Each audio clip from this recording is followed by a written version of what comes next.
off of the stage here. I'm sure it has a different word. So I'm going to talk to you about stress, and I was looking forward to having this discussion, but Shay had originally agreed to be education master, so I didn't have the stress of just finding out about an hour ago that I was going to be education master. The first thing that I like is there's something called the Holmes-Ray stress scale, and it has a list of points. You can actually take this online if you go to mindtools.com and check off your stress levels. The first thing is the death of a spouse. That gives you 100 points. Divorce is 73. Jail term is 63. Personal injury or illness. And it goes all the way down to, and it ends with things like vacation or Christmas. And all of these things have a stress score.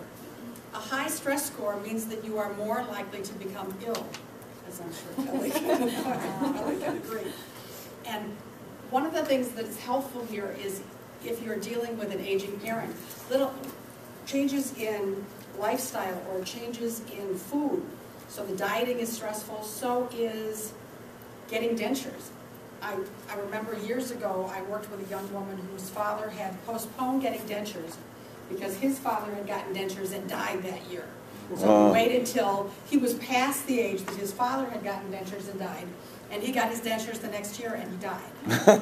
And part of that is because if you can imagine learning to eat differently, having your mouth feel different, having your food feel different, is a big stress.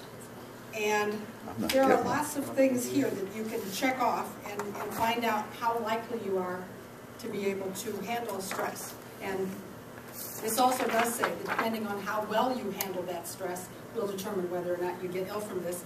And there is some slant on this. They suggested that perhaps it was not valid in other countries because things like breaking the law and going to jail are not as important or as stressful in other cultures as they are in ours.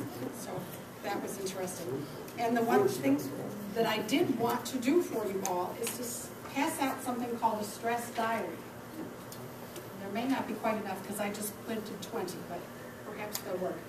And what you do with this stress diary is you look at the stresses in your daily life. They suggest that you keep this for 2 or 3 weeks, and you mark the date and time, the most recent stressful event. How did you feel from -10 unhappy to a positive 10? How effectively are you working right now? The fundamental cause of the event, how you felt you handled the event, and your physical symptoms during that time. And so what this allows you then to do is it turns out that some stress in our life may make us work better. So that what they ask you to look at then is there a level of stress that actually makes you work more effectively? Or are you kind of one of those people who works really well when they're very relaxed? And I'm not sure that there are too many of those. But before I disquiet our timer by going too far beyond the education master time, I will turn it back over to Russ.